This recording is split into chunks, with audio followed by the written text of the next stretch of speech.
Hello. So I'm here to talk about the 5 things that stop people being confident. If you've been watching my posts over the last couple of weeks, I've been posting about this and I've been telling you about the 5 things that I find people repeatedly get stuck on and stops them stepping into their confidence. So, number 1, fear of being arrogant. So we build up this idea that people we know who are confident are also arrogant. They're pushy, or there's something about them that we don't like. So nobody wants to be something they don't like. So we shy away from being confident because we don't want to be arrogant. We don't want to fail. Failure, oh my goodness, who wants to go and do something if you know you're going to fail? So that can stop us in our tracks. Comfort and safety. We're primed to want to stay in our comfort zones, but we all know the magic happens outside the comfort zone. But it's easy to stay there. It's really easy to stay there and to stop yourself from expressing yourself confidently because you're in this comfortable place where you're not being challenged. We don't deserve it. The feeling that you don't deserve what you would get if you actually showed up confidently. And finally, we'll have to keep it up. So those times when you fight for a promotion or for a new project, but part of you knows that if you get it, you're going to have to keep up this massive effort that you've put on to prove to yourself and the people who are selecting you for this thing that you are confident. So they are the 5 things. Now, they all have something in common. They're all based in fear.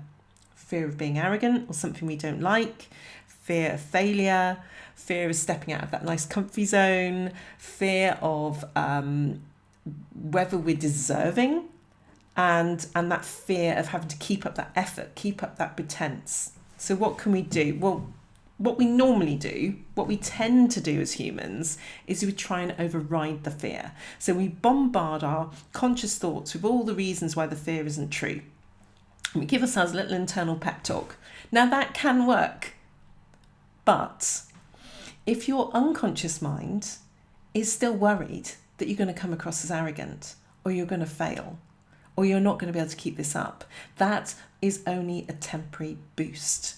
Ultimately, we will revert back to our original fears because we learnt those fears.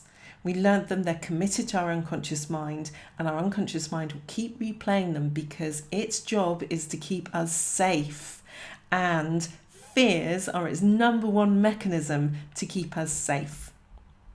Safe often also means small. It also means not taking action, not stepping up to the things that we know we could do or that we want to do. So what can we do instead? Well, what I do with myself and with my clients is work to not override the fear with alternative messages, but to collapse it because you learnt it somewhere. But that was a faulty bit of learning. What you learned was something that probably most of the time isn't even true, and it definitely isn't helpful. So what we need to do is to learn at a deeper level what's actually more true and helpful and liberating. So we're going from untrue and limiting to more true and liberating.